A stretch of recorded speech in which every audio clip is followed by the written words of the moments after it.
was sent this video actually yesterday from Rebecca Lynn Pope. For those of you guys who are not familiar with her, she is used to be a matchmaker, and she went viral a couple of years ago for basically saying things that she'd experienced in her years of matchmaking modern women, especially Black women. She went viral for basically sharing something that really reinforced a lot of the experiences that men today have been experiencing in the dating and mating market. And so that's where she went viral. She got a lot of men in the manosphere in particular who were really, I don't say rooting for her, but who were backing her up because they're just like, here's somebody who's finally willing to tell the truth of what we have all known to be, to be facts. So that was her a couple of years ago. And specifically some of the things that she said was that she found in her experience working with women that at the end of the day, they just really had unrealistic expectations. That's what it really just boiled down to. And she partially got out of matchmaking because she said when she figured out that these women would have downplayed or would have overlooked somebody like her husband, she's like, no, this isn't for me. This is not for me. So that was Miss Rebecca Lynn Pope. I think Pastor Rebecca Lynn Pope, if I'm not mistaken. That was her. She went viral a couple of years ago. She has since, she still does coaching. She still does different, I think, I don't know if it's like life coaching, femininity, spiritual. So she still has her own coaching thing, but she's decided to get out of the matchmaking business. Now, fast forward, I think she felt so inclined a few days ago to share advice to women, especially Black women, who are interested in getting married. And I'll just say I was highly disappointed. I originally was going to just do like a pre-record and respond to this, but when I started listening to the video, there was just so many different points in there that I felt like were just flat out wrong and incorrect that I was like, I just need to respond to this via live because there's just too much to unpack. So what I'm going to do, I'm just going to play it for you guys from start to finish because I think that's going to be the best way to really start to try to unpack a lot of the different things that she's mentioned in this video. But really what I heard, and like I said, I have not even heard the whole video yet. I think I heard like the first 10 minutes or so. But what I've heard essentially are what seemed like 1980s talking points that she had to like go decades back to pull from that have since been debunked multiple times, but for some reason continue to be pushed.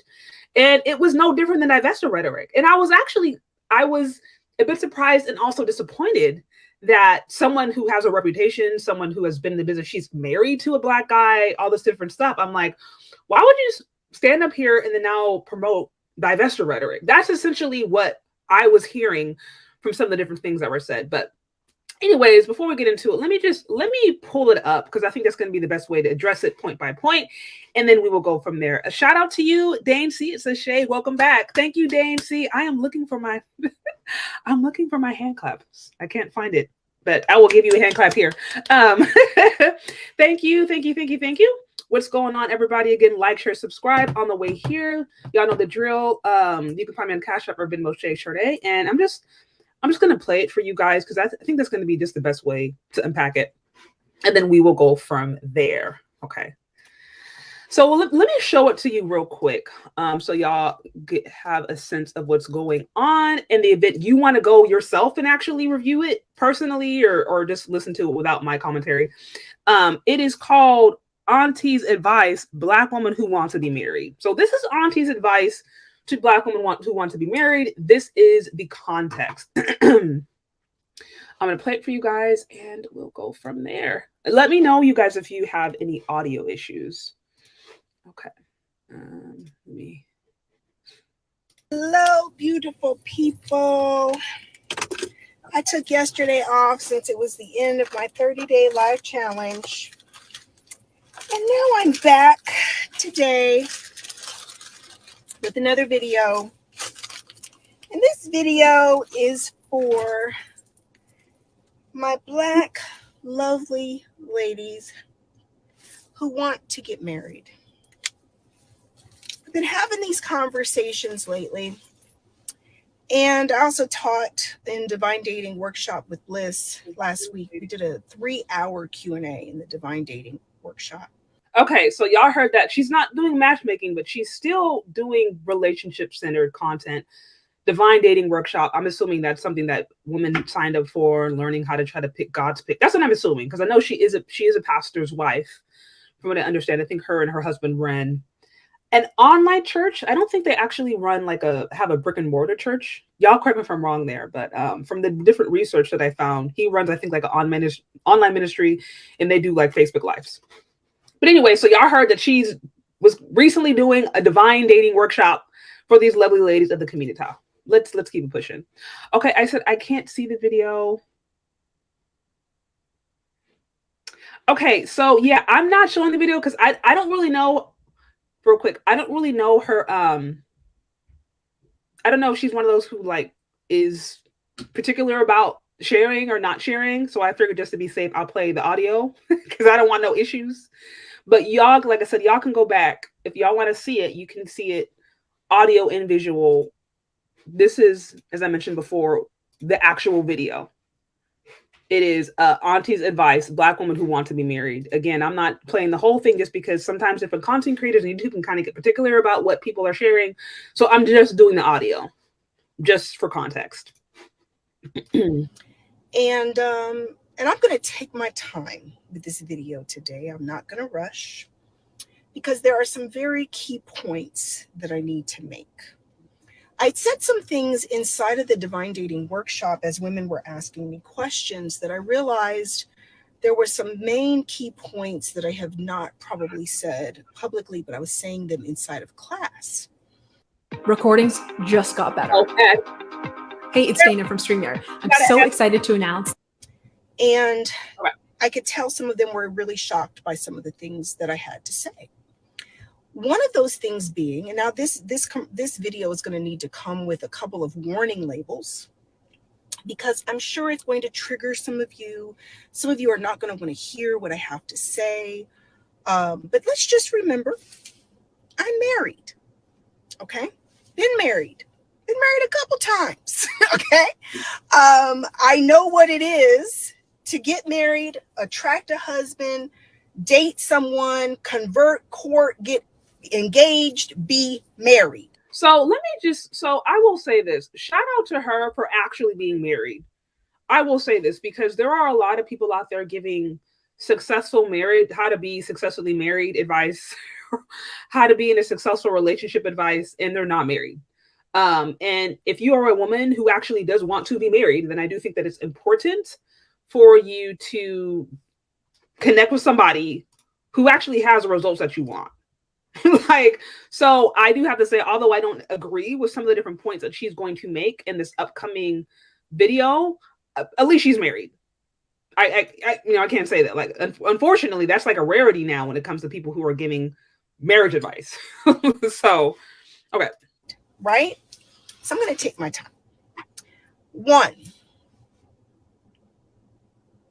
I have gotten in trouble before for saying Black women who want to exclusively marry Black men.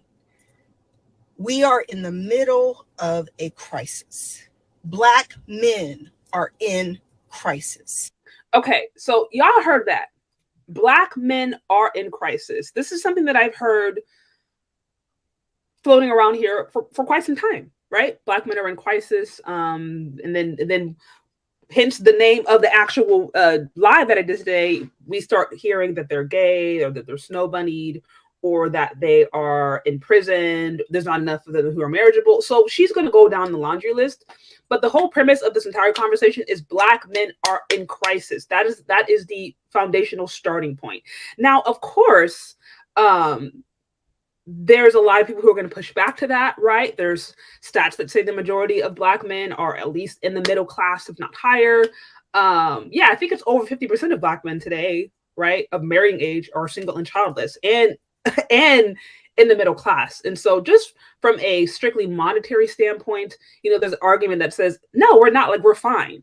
We are fine. Meanwhile, however, let's just say everything she said is true. Let's just forget about what Black men have achieved economically. Let's forget about where they're at. Let's forget about their socioeconomic status in comparison to Black women. Let's just forget about that and assume that Black men are in crisis. Do you mean to tell me that Black women are not? Black women really are not in crisis. And then this is what happens, right? We start with the stats. Oh, well, there's more Black women starting businesses. Okay. Well, there's more Black women going to college. Okay. There's more Black women fill in the blank. But it's like, okay, again, just because, first of all, more women of all races are in college than men. So that's like a moot point. Second of all, yes, Black women are some of the most enrolled, but also some of the most in debt. There is I shared this in a video a couple of months ago, right, where it talked about how Black women, they were getting more degrees and also having a higher amount of debt. And it was taking them a lot longer to pay it off in comparison to other races of women. Not to mention that about 1/3 of women are like at or below the poverty line, according to Black demographics, the last that I checked. And so the problem that I have with these conversations just of Black men being in crisis is that assumes that Black women aren't. They're born in the same household, coming up under the same parents, under the same single mothers, under the same whatever. So it's like, to me, there's no situation in a community where it's like one side of the community is doing okay and then the other side isn't. Like it doesn't work like that. You can't just have all the women just killing it and then they're just doing great, but then the men are doing horrible and it doesn't impact each other. And this is where, to me, they start trying to separate genders in ways that are like not really feasible. Because, like I said, men and women are growing up in the same household. So if Black men are struggling, Black women are struggling too. There's really no way around it. Now we can do tit for tat and say, oh, well, we have more degrees here, but then it's like, well, you got less degrees there. We can really play tit for tat, but the reality is men and women, the way they work and operate together, if one is doing bad, then that's going to impact the other. So that's why this whole premise of Black men are doing bad, it always scratches my head, because it's just like, so you can really say that and at the same time assume that you're doing okay as Black women and you're not being impacted? Like, that's not the way this works. Anyways, let me continue with this. And anybody who denies that Black men are in crisis is ignoring the data, the science, the research, the statistics. With that said, she does not, she mentions data, science, research, statistics. I don't see her actually present any in the video, but don't be alarmed. I will present some stats so we can actually go and try to comb through. That's another thing that I hear, right? Like, oh, well, Black women are based upon, they're this, based upon the data. And it's like, okay, can you show them the data point? And then it's crickets. So it's like, if we're going to say based upon the data and the stats and the statistics, can we at least provide some sources so we can go over and try to understand what is actually going on? But let us continue. Again, you guys, if you're here, like, share, subscribe, hit the Cash App, Venmo. Shout out to you, Mr. Charles, with the 99 cents on the super sticker. I appreciate you. Guys, if you like what's going on here, y'all know the drill. Let's continue. It is not a figment of your imagination that there are not enough eligible Black men to marry. You are not imagining that. It is real. Now, okay, real quick before I get too much in a tangent. Well, actually, let me let her finish this point. By the time, and like I said, I'm going to take my time with this. By the time you take that Black people are only 11% of the population. Yeah, they are. Black men being half of that 11%.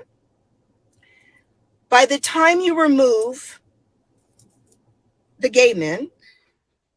Okay, so let's start with the Black men are gay. This is something that I've heard time and time and time and time again. There's too many gay Black men. There's too many down low Black men. So that just remove them from the population. Again, what is missing from that conversation is, okay, well, what percentage of Black women are gay or queer or bisexual? So you mean to tell me that every single Black woman is heterosexual, but only Black men are gay?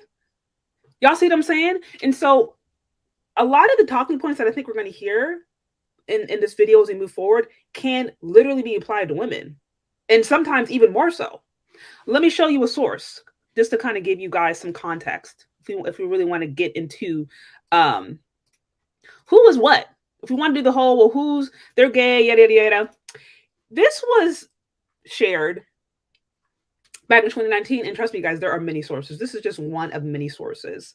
This one says 23% of young Black women now identify as bisexual. So if you want to talk about queerness, LGBTQ, same gender loving, Black women are not excluded from that. If anything, they're arguably embracing the lifestyle more so than Black men. So, reading it a little bit, it says, since 1972, social scientists have studied the General Social Survey to chart the complexities of social change in the United States. Let me move forward. It says, in the 10 years that the General Social Survey has included a question on sexual identity, rates of identification among gay men, lesbian women, and bisexual men in the U.S.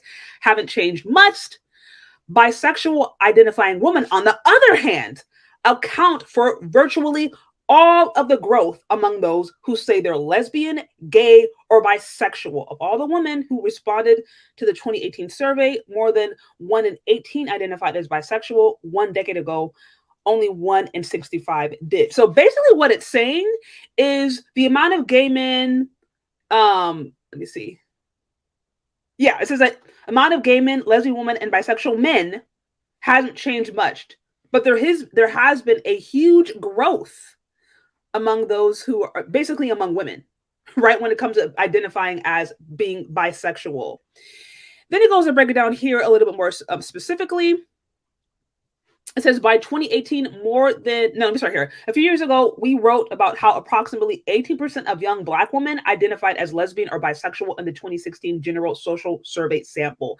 This rate was more than 2 times higher than for white women or other racial groups, and almost 4 times higher than for men of any racial group. Let me repeat this. It says the rate was more than 2 times higher than for white women, and almost 4 times higher than for men of any other racial group. So if we really want to talk about, getting in the nitty gritty of who is LGBTQ, who is queer, based upon the evidence, we're seeing it is women who are really embracing that lifestyle so much more. And so the problem that I have with this Black men are gay narrative is that it always assumes that all these women are just completely straight, that they're not on the spectrum, that they're not bisexual. And what we are actually seeing, what some of the different research is suggesting, is that not only are women more quick to embrace different sexual orientations, it is actually growing among women. It is especially growing among Black women. Granted, this is just one survey, right? But there are plenty more out there. So this is just one. Let me share something else for you guys, and then we're going to continue. If you want to get into the whole Black men are gay, yada yada yada yada. Here's another one, because I wanted to bring a little bit of research for you guys. This one is when the rainbow is not enough. This is the blackcensus.org. So it just looks at the community as it relates to Black people and specifically. I want to go briefly into this one part because I think this is important. If we scroll right down here and it says Black census respondents by sexual orientation, we see lesbian 3%. We see gay 3%. What that's essentially saying is that based upon this research, it's saying that the percentage of lesbian and gay men are pretty close based upon this census. And again, if you really want to get into the nitty gritty, here's about 17 pages here. I have the sources actually linked in the description. But case in point, if we want to say that Black men are gay, Black women are gay too. Or there is an equal amount of Black women who are gay to actually go along with that, if not arguably more so. So again, a lot of these talking points that I said we're going to go over can actually be applied the other way around, which means it's null and void. But let's continue. Let us continue. Okay. Again, guys, if you're here, like, share, subscribe. Y'all know the drill. We are going over Auntie's advice to Black women who want to be married. This is Rebecca Lynn Pope, who was sharing her perspective on why she believes Black women need to expand and open up their options. We just reviewed the popular talking point that Black men are gay. What we have found based upon the research is that Black women are gay too, and arguably more so. And by the way, Black women are actually embracing more LGBTQ bisexual orientations at a faster rate than Black men. That's what the research is suggesting. Now we're going to move on to the next talking point. By the time you remove the mass incarceration, that when you see the populations of these prisons, and it is predominantly Black men that are, these prisons are full of Black men. Full.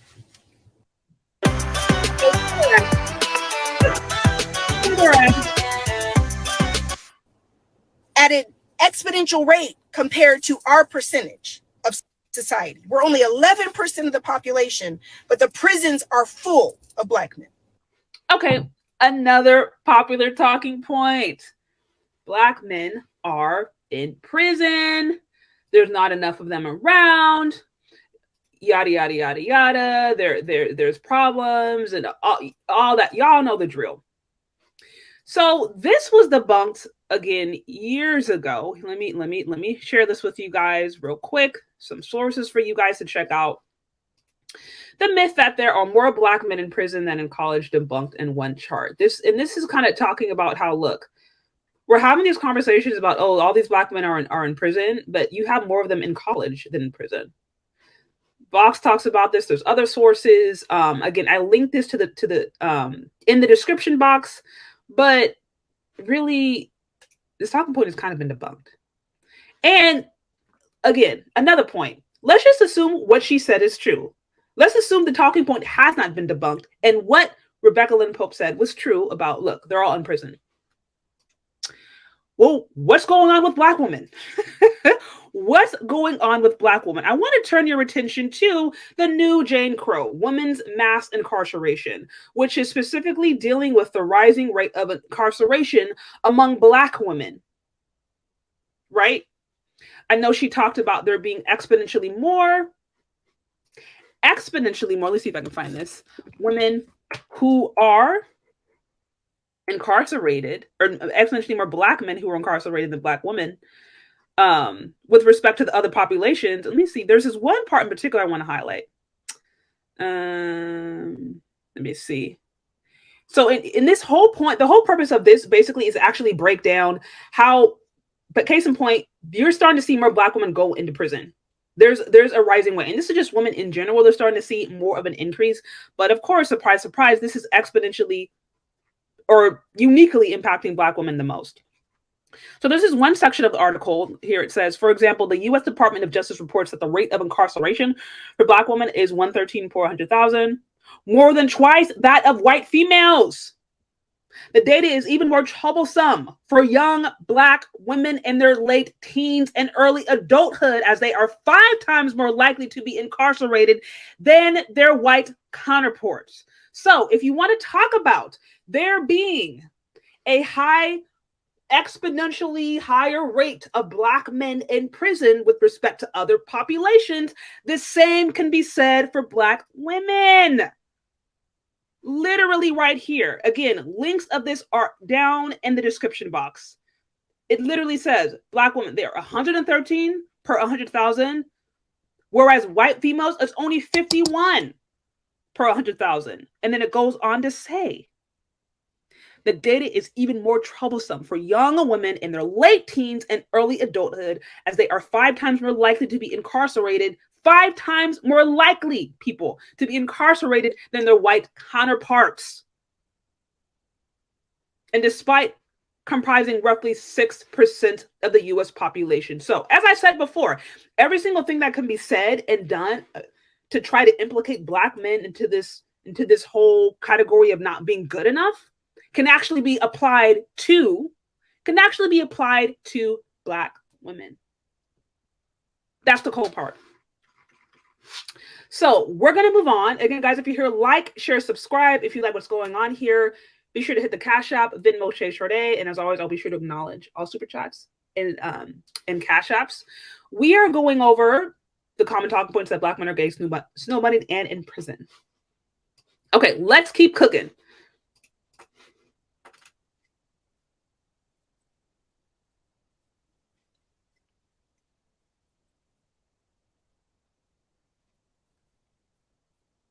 We already talked about that. We looked at the rates of bisexuality We want to talk about we looked at the race of bisexuality. We looked at the rate of comparing gay to gay. And as I mentioned before, Black women are gay too. Black women are gay too, and they are queer, and increasingly more so. I want you guys to remember this as we're hearing this rhetoric.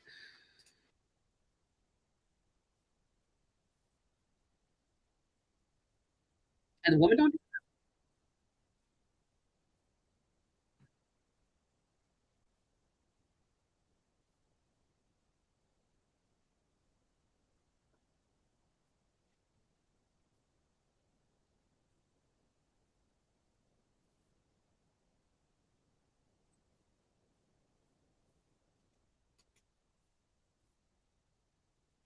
Okay, so you mean to okay, so you mean to tell me this does not exist within the Black female population? Like that doesn't exist. She talked about pants sagging, talked about what was gold teeth, whatever she used to try to create this Pookie persona. You mean to tell me for a Pookie there isn't this?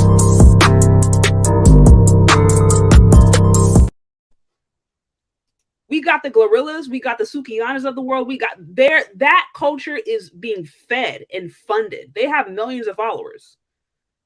So don't act like, because what she's describing is a Pookie and Ray Ray type. Don't act like Pookie and Ray Ray don't have a counterpart. Don't act like they ain't got Shanae, right? Like, don't act like that don't exist. It obviously does. They're being funded, right? They have followers, they have supporters. You got people out there talking about, what's that one tweet I saw where she was like, Michael B. Jordan, he's cute now, but he looked like he know where his birth. This one, let me show you this right here for some context.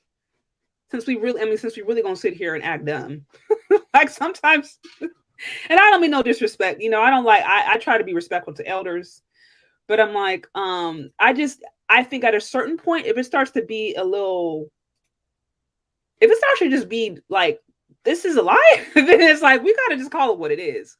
But let me just give you Exhibit A for one quick second. Right. So this one right here. Michael B. Jordan is cute, but he don't have any edge. He just look, I don't know, responsible. He looked like he know where his birth certificate at. That got 14.5 million views, 11.9K retweets, almost 9,000 quotes. Look at the amount of likes. Listen. So again, let's not act like for every Pookie and Ray Ray, there is not. Let's not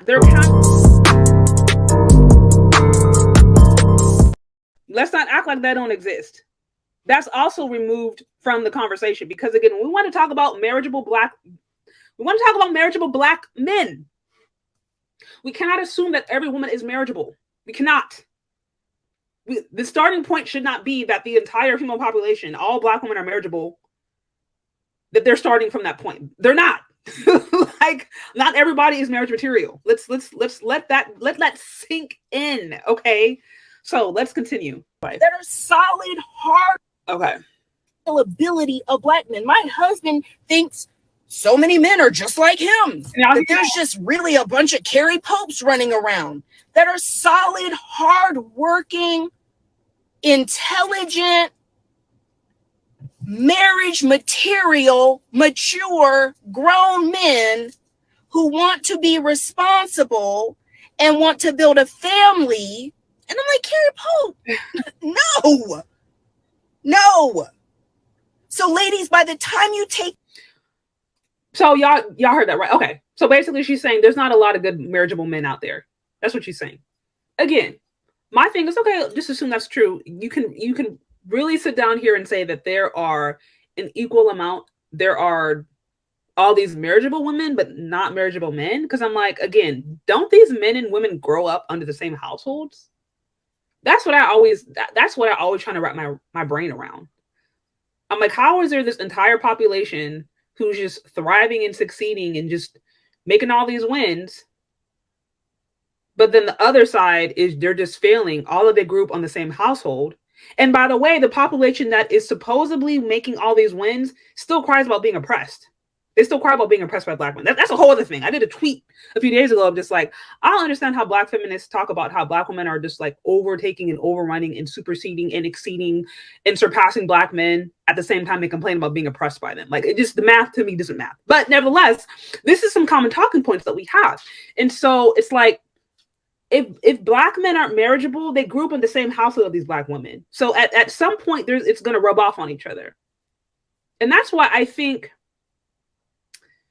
I'm not saying that there's not truth. Obviously, there are men out there who are not marriage material. I'm not saying that every man out there is marriage material, but I'm certainly not saying that there's just like no marriageable men. And at the same time, I certainly wouldn't say or assume that the majority of Black women are marriage material, because I don't know that that's the case. We're not even taught to value that as a society. Women are raised to be more independent and more independent minded. They're not even raised to value marriage. So if you're not even raised to value marriage or to see that as something worth pursuing, then I don't think that you can even assume that the majority of women are marriage material. They're probably not. Because like I said, that wasn't even something that they were taught to value, in my opinion. So, again, yeah, so I'm saying, like, obviously there are good men out there, and of course there are bad men out there, but I'm like, this is where we want to start getting into percentages, like, okay, well, there's 10% more of good Black women than, like, you really want to get tit for tat, and I'm like, I don't know that we can really do that, honestly, without first addressing the issues that impact Black women, right? But let me continue real quick. Out the rappers, the gold teeth, the sagging pants, the young ones who just ain't even ready for marriage. Now you got a whole other demographic of Black men who have sworn off Black women. Whole movements created to completely giving up on Black women. Completely. That Black women are not marriage material and that Black women are not wife material. There's not all of Black men, but there's a percentage of Black men who feel that way. And all these daggone gender wars on social media. And unfortunately, this probably isn't helping with the gender war. And again, what she said about Black men swearing off Black women, again, tit for tat. The divesting swirling movement, we can't act like that's not popular. All the men who are beefing in, they've been hurt by 2 Black women in their life, and now they're writing off all Black women. Black women do the same thing. And Black women don't do that. What? Black women absolutely do that. Black women absolutely do. So I'm a brown girl. I like a little vanilla in my life, and I might one day be a white dude's wife. That's all right. Yeah, I got a type. Some people don't like it, but the swirl is the hype. When I see a cute guy, I always gotta think, is he down with the brown? If he is, we about to link. And I ain't talking about the TikTok boys looking for clout, because we can see right through the facade. Gross me out. I wonder, will he ever like me back? Imagine liking white boys when you're Black, especially when you're from the South. So we really gonna sit here and act like there's not a swirl and divestment movement? Like, really? Like, are we really about to sit here and say that? Y'all already know. Y'all, okay, I'm like, I want to assume that she's ignorant, but I'm like, you can't, if you've been in the dating and mating market, if you've been in the Black relationship sector for any length of time, you know that Black women are huge supporters of swirling. Even if they themselves don't actively want to swirl, they promote it. So we can't act like there is not a huge population of Black women, online specifically, who have created entire platforms off of swirling and divesting, not to mention the amount of television shows and series that are related to that. I mean, Bridgerton, anyone? What's that? What, Queen Charlotte? Like, there are so many like series that are just dedicated to like Black women specifically swirling. I just saw one a few weeks ago. I can't think of the name. It's like a series with, I think, Zoe Saldana. I can't think of her name, but case in point, yeah, Black women absolutely write off. But they've been doing that for like decades. This is nothing new, which is largely why I think you're starting to see this reaction online of different men being like, okay, well, fine. Like, y'all want to divest or whatever. I'm going over here. I'm going to grab my passport or I'm an SWSBM. Look, I'm not saying it's right. I am not a proponent of just completely cutting off people of your own race just because, like, scandal. Yeah, I see it over here. Scandal. Like, right, that part. No, and I wasn't even talking about Zendaya. I was talking about, I think, Zoe Saldana. It's not Zendaya. It's a whole nother. See, that's how many swirl. That's how there are many swirl sitcoms and videos. There are Little Mermaid. Somebody like, anyways. But my point is, I don't support just obviously hating on your own race or people group. Like I don't support that at all.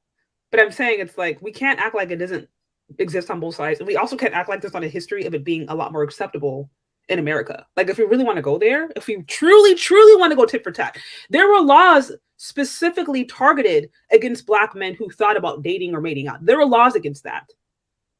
Anti-miscegenation, hello, anyone? And in theory, it wasn't supposed to happen in Black women, but we already know, right? Because Black women were not considered humans for a long time. Look, needless to say, white men have had access to Black women since the beginning of this nation. That's not new. Like that has been going on since literally forever, hundreds of years.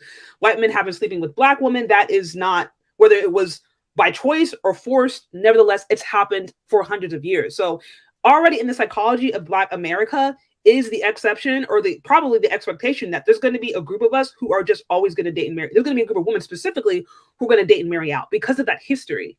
Now, you're going to have all kind of women who are going to deny that and say, no, it's just more recently and just now getting acceptance, yada, yada. But they forget the Eartha Kitts, the Lena Hornes, and women back in like the early 1900s, right?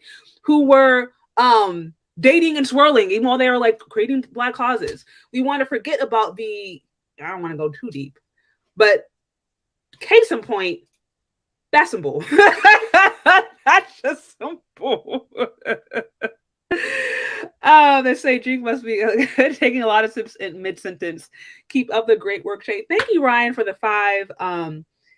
All I have is matcha green tea. It's really nothing exciting, but I am a big tea drinker. And yeah, if you're talking a lot, it's nice to be hydrated. So you can guys like, share, subscribe. Y'all know the drill. If you like what's going on here, hit the Cash App, Venmo, Super Chats. I will be sure to acknowledge all Super Chats. We are unpacking whether or not Black men are gay, snowbladed, and in prison, and all of the other ideals that are usually promoted as a way to promote Black women divesting. Here's my water. Okay, let's continue. Let's continue with Auntie's advice to Black women. Black women been dogged by Black men, drugged by Black men, completely ran over and heartbroken by Black men, but still don't get bumped on Black men. Black men, on the other hand, that's a lie.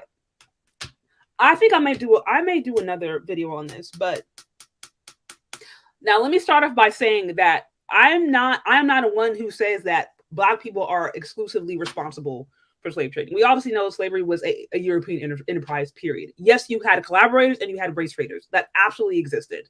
But let me preface that by saying that, yes, slavery was largely a European enterprise. With that said, however, if you want to look at the Black slave traders and collaborators, do you know that the majority of them were women? Did you know that? Daughters of the trade? Okay. And I think I may actually do an entire different segment on that. Not because I want to throw Black women under the bus, but I think it's so hard for us to face the fact that, yes, self-hating can also exist among ourselves. We just turn a blind eye to it. And then anytime it happens or anytime it comes up, then we want to paint some pretty picture or try to make all these excuses instead of really owning it for what it is. So if you want to talk about, because what she's basically alluding to is like, oh, Black women, they never sell themselves, they never betray their race. Meanwhile, you have an entire history of Black women who actually made money off of their own people. Race traders. That's what they call them. Slave traders. And these are largely mixed women. Many of them were mixed women who had Black mothers who were enslaved, and they had white fathers. And they decided to partner or collaborate with their white European fathers in order to gain access to capital at that time. This is a dark history nobody wants to talk about. So not only is there a history of, yes, women within the community who have actually sold themselves out, if you don't address that mindset, then it continues to reinvent itself in all these different lies. And I think that's exactly what we see happening. And this is why when we want to paint these pictures as if Black women can do no wrong and they're always loyal and Black women never are, it's just not a really clear and honest depiction of history. I think that's one of those facts that it's hard to grapple with, that quite frankly, a lot of people don't know about, but it's like, yeah, that's truthful. That's the truth. So again, that's it. What she said, I don't agree with. I don't agree. Whole demographic of black men just giving up on black women. There are Facebook groups of black men who are dedicated to hurting black men who want to blame black women for all their problems, as if a white woman or a Latino woman, somebody who don't want you, by the way, are going to deal with your shenanigans and craziness because they got even higher standards. Low-key, this is sounding personal at this point. I mean, tragic mulatto. That's exactly what you're talking about. Tragic mulatto syndrome. They got a name for it. This is low-key sounding a bit personal. Now, I don't really know her full dating background. I do know that she said that she was married, she got a divorce, and then she had some time and she was kind of like dating around and kissing some frogs, for lack of a better term. But I'm like, this is sounding real personal because yes, there are black men who go online and complain about black women. And can we not act like there's not black women who do the same thing? Like I said, there's divested movement, the swirl movement, we got the Cynthia G's of the world I'm like, this is, again, it's like you have to either be like really, really, really, really ignorant, or you have to just be like purposefully deceptive to not be aware of the fact that there is a reaction to every action, right? Like that there are entire centers and spaces and channels and ecosystems online of women doing exactly what she just blamed men for doing. That completely exist. I'm not saying it's right, but I'm like, black women are not free of that either. So that's again where I'm just like, what are we even talking about? Like, how are we trying to judge men or like implicate men in something that black women do all the time? That's to me where I'm just like, this doesn't make any sense to me. And I want to agree. I want to believe that she's ignorant. Like, I really want to believe that she's ignorant. But at the same time, I'm just like, as somebody who's been in the dating and mating, the relationship market for years in the professional sense, I'm like, that doesn't make any sense to me. So I don't really know where this is coming from. You said, I said like Edward Anderson date. Exactly. Like, you can date out. Nobody's stopping you. Okay, let's continue. Because their culture raises them to have higher standards than black women. So you got to step up in order to even date a white or other woman, because their culture teaches them to marry into financial security for a man to be a provider and protector. It's in their culture. So if what she's saying is true, that there's other cultures who actually raise men to be husbands and women to be wives, she's also suggesting that in black culture, we don't raise men to be husbands. And it's like, so you mean to tell me we don't raise men to be husbands, but we raise women to be wives? That's where I'm saying the math doesn't math to me, because every single thing that can be applied to black men also applies to black women. They grow up under the same households. They grow up under the same cultural values, for better or for worse. So if men aren't taught to be husbands, women definitely are not taught to be wives. That's basically what she's saying. And this is why, too, when you really want to talk about dating and swirling, if the premise of you dating and swirling is for you to escape Blackistan, what would you have to offer that white man? What would you have to offer that Asian man, that Korean man, what would you have to offer them? Because if all you're trying to do is just escape your trauma from your own community, why would they want to take on a charity case? Why would they want to take on your trauma?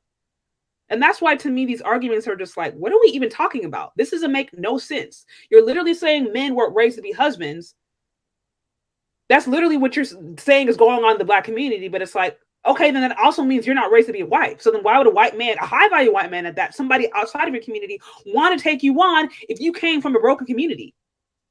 Why are you isolating yourself from the men who are the most likely to marry you? Black men. That's why I don't make no sense. Literally, let's continue.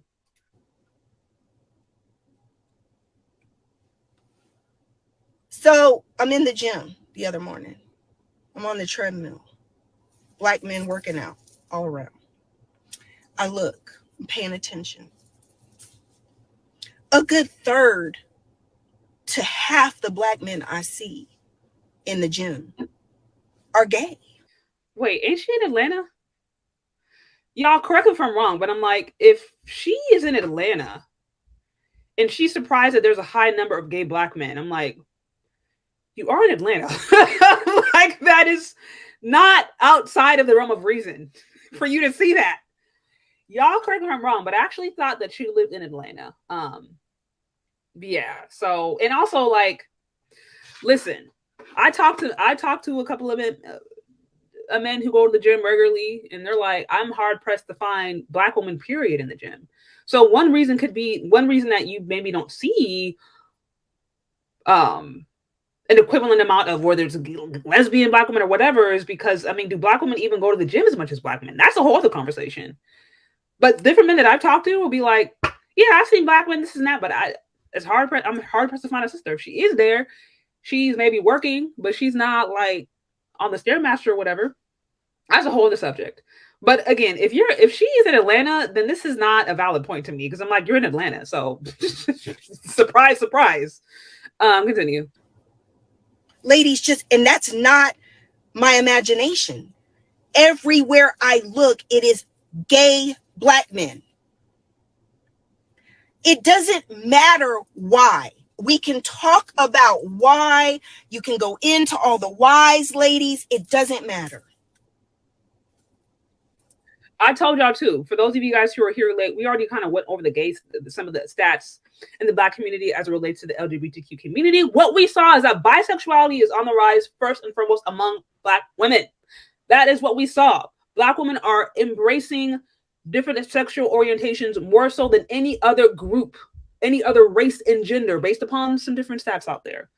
So if we want to talk about all this gay, this, or queer, or whatever, and therefore they're not marriageable, I'm like, well, black women, arguably more so.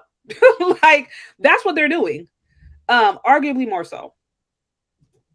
Anyways, let us continue. Yeah, I'm like, that's what I'm saying. Like, if she's in Atlanta, this is not surprising.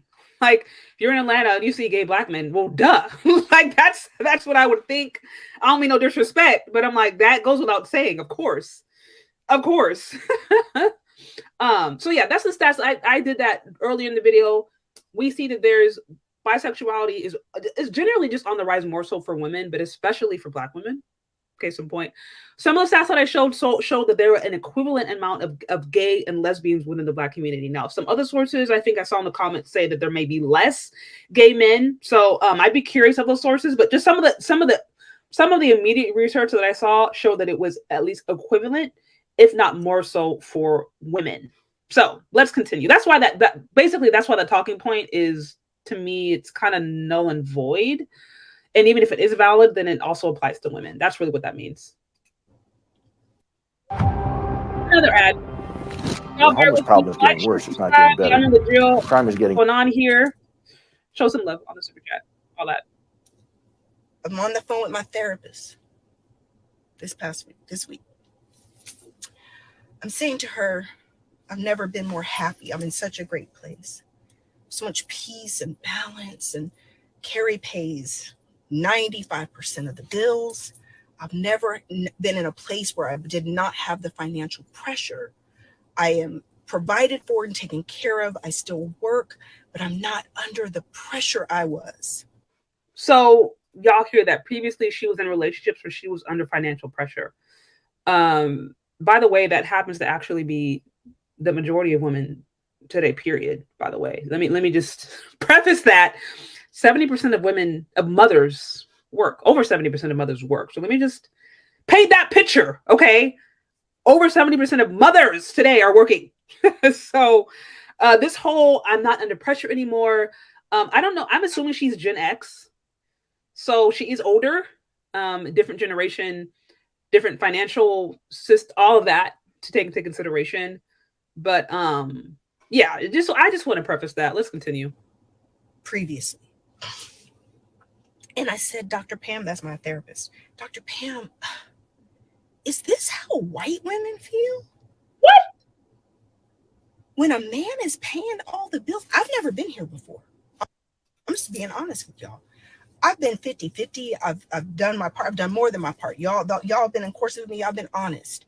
I've paid 90% of the bills. I've been paying all the bills at times in different marriages. I've been in all the different situations. It's the first time in my life that a man is taking care of me. Thank you, Carrie Anthony Pope. But I said, this is the reality for a lot of other women. Okay. God. This is a classic case of the myth of white womanhood. That is a classic case of the myth of white womanhood. As I mentioned before, 70% of mothers today work. This is of all races all across the board. 80% of households live paycheck to paycheck. This is of all races all across the board.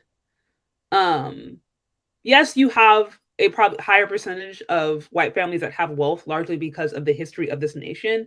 But there's also a very huge amount of white families that struggle. White families actually take out more welfare than Black families and of that nature because they also have economic challenges and problems. And so the myth of white womanhood is also one of those ideas that have been floating around for a long time, especially in the Black sector, where we have our own issues, we have our own self-hatred that we struggle with, and then we just imagine, what would it be like to be white? I have plenty of white friends right now who would look at that and gag and be like, are you kidding me? I grew up white, I got white friends, my whole family's white, I married to a white man, and I struggled financially. I had to pay the bills. I had to this. I was a major breadwinner. I can think of at least 3, if not 4 women off the top of my head. I mentioned this in a live I was on yesterday. Some of the most dustiest, ratchet, ghetto stories that I know personally are from white people. Let me just keep it above. Some of the literally the most violent are from white folks. In and out of jail, lying, cheating, stealing, drugs, alcohol, DV, affairs, wrecking cars, white folks. So don't act like just because you're white means that you're just here with a trust fund. That's incredibly offensive, especially to those who that's not their experience. And they're just like, I'm over here struggling too, just trying to pay some bills. Okay. So I don't know where that's coming from. We know single parent households are also on the rise, even in the white community, among white mothers. Single mothers in general, obviously, are at risk for higher economic challenges. Like, it's just, the math isn't math. But that right there, is this how white women feel? No. Let me tell you, based upon the conversations that I've had, if y'all go back and review the video I did a couple of months back with one of my friends, hashtag Rebecca, but her real name is Laura, that I brought on. We had a conversation specifically about divesting. She talked about her experience as a white woman in a white community around white people. No, that is certainly not the experience of all white folks. And she grew up in a middle class environment and could still talk about different economic struggles that she knew personally of other white people. So that, like I said, that's just not truthful. And I know people who would be really offended by that, just assuming that just because you're white means you don't have economic struggles. No. Not only is that just not bred in the statistics, the only way you can believe that is if you are not around white folks, or if you've never had like a heart-to-heart with a white person. That is the only way you can believe that. It's just not true. Let's continue. This is the reality for a lot of Latin women, a lot of white women. No, it's not. Latina women, they're right down there. Black women, when it comes to struggling with rates of poverty, low income, Latinas are right there. It changes every so often, quarter by quarter, but they are not too far off when it comes to having low income, things of that nature. So no, that's not true. It's just not true. This is what it feels like to not have the financial burdens. Again, this is a classic example of now classism. What we're now talking about is classism. She's maybe in the upper middle class, and is experiencing a lifestyle that she didn't experience in her 20s and 30s, largely because she's older. They've had more time to work, to save up things, to probably accrue assets. Again, somebody her age, in general, across the board, no matter the race, is generally going to have more assets and more wealth and more comfort than somebody, say, my age or younger. But let's not sit here and just make this a race thing, as if just because you are Latina means that your man is working for you all the time. Look, I know Hispanic families right now, right? Where dude's a construction worker, she may be a nurse or a cook, and I mean they're working together, but they ain't rich. She's working hard. I had a Mexican woman on my panel a few months back. She talked specifically about the struggles of her parents. Both of them are immigrants. They're both from Mexico, and she was like, she saw her parents struggle financially. They worked it out, but her mom definitely carried the financial load along with her father. This is literally a conversation we had. I have it somewhere in my How to Be a Wife series. So no, this, like I said, talk to people within the community, and they will tell you that you are. This is a myth that you are living, and you can only believe if you actually don't talk to people from those community. That's why I know where this is coming from. I'm like, I want to believe that this is just blissful ignorance, I want to believe that in best case scenario, but I'm like, this is an older woman who has been around and has worked with people in the relationship sector. So I'm like, where is this coming from? Of a household on you right now? Right. I'm at my best. I don't wake up stressed. I'm able to lean into my feminine. I am cooking and healthy and watching, monitoring the things in the family, helping to take care of Carrie with his health and his food, and I'm ease and flow, and things are just so amazing. And I began to think, and my therapist said to me, she says, Rebecca, you are experiencing something that very few Black women will ever experience. You are experiencing something that very few women will experience, period. Marriage is on the decline. As I mentioned before, about 80% of families live paycheck to paycheck. What she described is the life of an upper middle class or upper class woman. And good for her. This is no shade. I'm glad that she's in that financial position, but we can't make this about like some race thing. And I don't know. And again, she's experiencing this lifestyle with a Black man, which is why I'm just like, why are you experiencing this with a Black man? The people who, by the way, are the most likely to actually date and marry you. But then now you're going and telling women to go expand their options to a group of men who are less likely to marry them. That's why I don't understand this. The logic is not there. Again, guys, like, share, subscribe if you like what's going on here. Show some support on the Cash App. You can find me on Cash App or Venmo Chez Chardé. Also, I'll be sure to acknowledge those super chats. It's been a while since I've been here, so thank you for hanging out with me. Thank you for being here. Malarkey, it's so good to see you. It says, thank you so much for creating informative content, Sister Shay. I hope others will like, subscribe, and super chat too. No one should work for free. Show your care, folks. Thank you, Malarkey. I appreciate it. It has been a while since I've been here. There are a lot of receipts, you guys, so if you are coming on here late, no problem. Go back and catch the replay. I have sources. We looked over the whole Black men are gay. What we found is that if we want to say that's true, Black women are also gay based upon the stats, and arguably more so because bisexuality is on the rise, specifically among Black women, more so than any other race and gender. Black women are embracing LGBTQ queerness more so than any other group. So the whole Black men are gay thing can be applied to Black women, and so much more so. Like, they're the ones really who are really embracing the community. So that's bunk. We looked over Black men are in prison. What we found is that, okay, there's more Black men in college than in prison. And we also found that there is there's increasing rate of Black women being imprisoned. More so. So this whole idea of just like, okay, Black men are overwhelmingly taking prisons and they're in higher rate of white men, the same can be applied to Black women. There's an increase of Black women or women in general who are being incarcerated, and the increase is exponential for Black women. That is to say, there is a higher percentage of Black women in prison than there is the population. One source said there are 6 times more Black women who get incarcerated than white women. 6 times more Black women being incarcerated than white women. That's what one of the sources say. So again, this whole Black men are in prison also applies to Black women. That's what we looked over. Now she's talking about, now she's talking about how I guess she lives this great lifestyle and it's like white women. I'm just like, that's also bunk because 80% of Americans live paycheck to paycheck, regardless of race. Okay. And over 70% of women 70% of mothers work. Over 70% of mothers. This is all races. So that's bunk. Her lifestyle great. I'm happy for her, but her lifestyle applies to an upper middle class woman.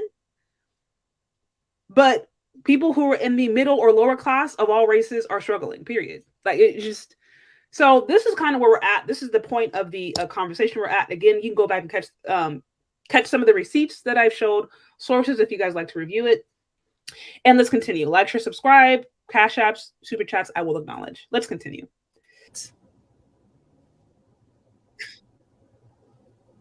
You are experiencing what very few Black women will ever experience. Very few women will ever.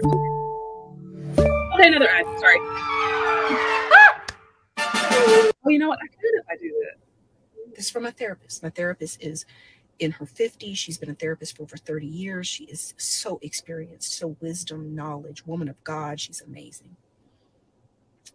And if you reverse engineer what she's saying, ladies, don't reverse engineer. She's saying to you what I'm saying. Again, Rebecca Lynn Pope is saying this while laid up there with a Black man. She literally thanked her Black husband for putting her in a position that she's in today. Let that be the foundation. So how is a Black woman married to a Black man now telling Black women that there's not enough good Black men out there? That's to me what don't make sense. When by and large, Black men are the most likely, more than 80 times more likely to marry Black women more than any other race of men. Black men are. So how are you trying to push women away from the men who are the most likely to marry you by bringing up all these stats that, yes, do apply, but also apply to Black women? So I'm like, that's why I don't understand the point of this video. I find it baffling and also quite dangerous because, again, we're bringing up old talking points that have already been debunked that also apply to Black women, and in my estimation, don't really get to the root cause of what is actually hindering Black women from getting what they want. Let's continue. If you are a Black woman and you want to be married and you want to lean into your feminine and you want to be more provided for, not to say you don't work. You guys know how hard I work. My money is now going into investments. My money is able to go into savings. We're able to do so much more with my money if Carrie's paid 95% of the bills. It's a partnership. But if you are a Black woman right now, you watch this video on YouTube and you decide that I really do want to be married, Rebecca. One, this is what I said the other night in class. Please pray and open your heart to ask God to help you go beyond dating Black men. Okay, so the problem I have with this advice is that we grow up in a nation where the images of Jesus are overwhelmingly white. So if you're talking to a group of Christian women who grew up in Christian churches and Christian circles, they're probably psychologically completely open to the idea of marrying a white man just for the simple fact that they go to church and see white images all the time. And I say this as I'm a Christ follower myself. So it's like, look, I'm all about the faith, but I'm like, I also recognize that there's been a history of white supremacy and racism that has infiltrated certain churches. I mean, look, you have slavery is literally happening in certain churches. So I understand that also exists. And in some instances, there's been times where there's been a little bit of self-hatred that women have contended with or actually just embraced. So it is very, very, very, very incredibly common for Christian women in particular to be open, if not prefer white men, largely because of, I think, the images we see growing up and just other things that are going on. So I'm just like, I don't think that's necessarily anything you need to pray about. A lot of these women already want white guys based upon the evidence.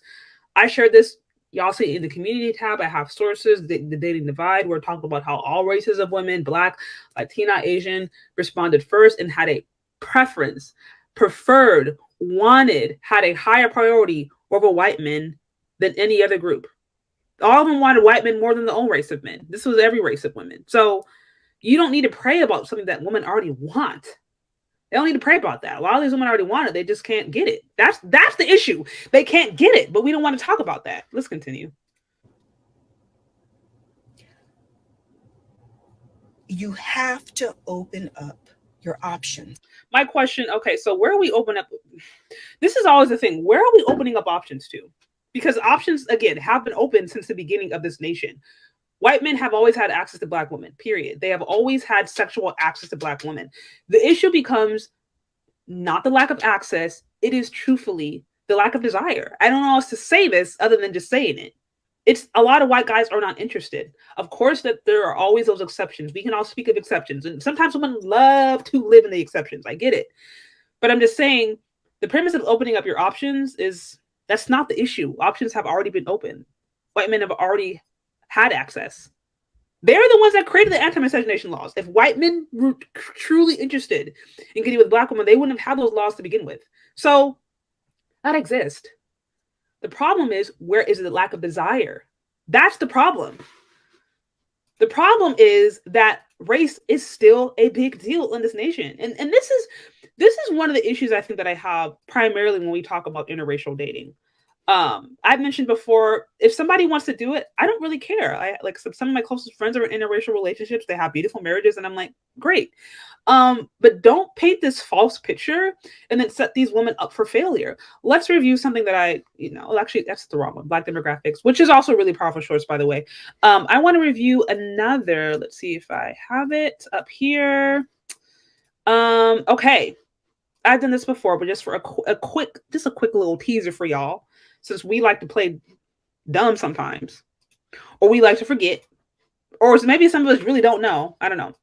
Let's look at a body that does not compare. How white men define Black female beauty in the era of color blindness. And I quote, just the term Black woman conjures up thoughts of an overweight, dark-skinned, loud, poorly educated person with gold teeth yelling at someone in public. I hope that doesn't make me racist, but honestly, that's the first thing I think of. Lee, middle class, white male, in his 30s, from Florida. So I ask you, who are you opening up your options to? Is it Lee? Who has that perception of you? Is that the one? The issue that Black women also kind of run into, also, it's the weight. It's the weight component. It's not the weight race, it's also weight. And I think I'll break this down a little bit in another video because of time. But case in point, we know by and large, white men are not as gracious when it comes to being overweight as Black men are the most body positive. Everybody and their mama know that. Right now, y'all know specifically of a couple where the man is slim and lean and he's with a BBW and he's happy with it. Every person I'm sure listening to me knows of a situation with a average lean Black man who was with a BBW and is happy about it. That is common in our culture. In the white community, it's not as accepted. It happens, right? But there's just more pressure. And this has been documented, right? So even if there's a white man out there who is open and who doesn't want to date, or would maybe even prefer, in a rare scenario, prefer a Black woman, you're going to have to deal with the weight component. And 85% of Black women are overweight. And so that's where it's like, if we're going to have these conversations about opening up your options and being more marriageable, are we willing to actually address the things that are hindering our success just in the Black community first? Like, forget about expanding your options, just the things that are hindering us, period. So, like I said, that's a whole other thing. But I ask, if you're expanding your options, who are you expanding it to? About 1% of white men in America right now are married to Black women. About 1% of them have Black wives. Now, people also mix up sex and sexual access and sleeping around and sexual attention. They mix that up and they confuse that with marriage, and they're not the same. They're not the same. Let's continue. Again, guys, like, share, subscribe. I know the drill. Okay. And you guys, if you like what's going on here, support your favorite content creators. Okay. No, let me end this. And we are talking about Black men are gay, no money in prison. And we're looking over Auntie's advice to Black women on how to get the man that they want. Now, one thing I will say, shout out to Auntie. She calls herself, at least she's married. Now, it is confusing to me that she's married to a Black man over here giving this divestiture rhetoric, but at least she's married. I'm like, most women out there giving marriage advice aren't even married. So let's continue. To love and be loved is one of the biggest blessings in the whole wide world. And ladies, Listen, you can say, Rebecca, I want a black man. I want a black man. I don't want to date other Rebecca. I want a black man. That's fine. I'm married to a black man. I am not denying you a black man. I'm not. But I'm simply saying is that if you've been barking up that tree and that's not flowing for you,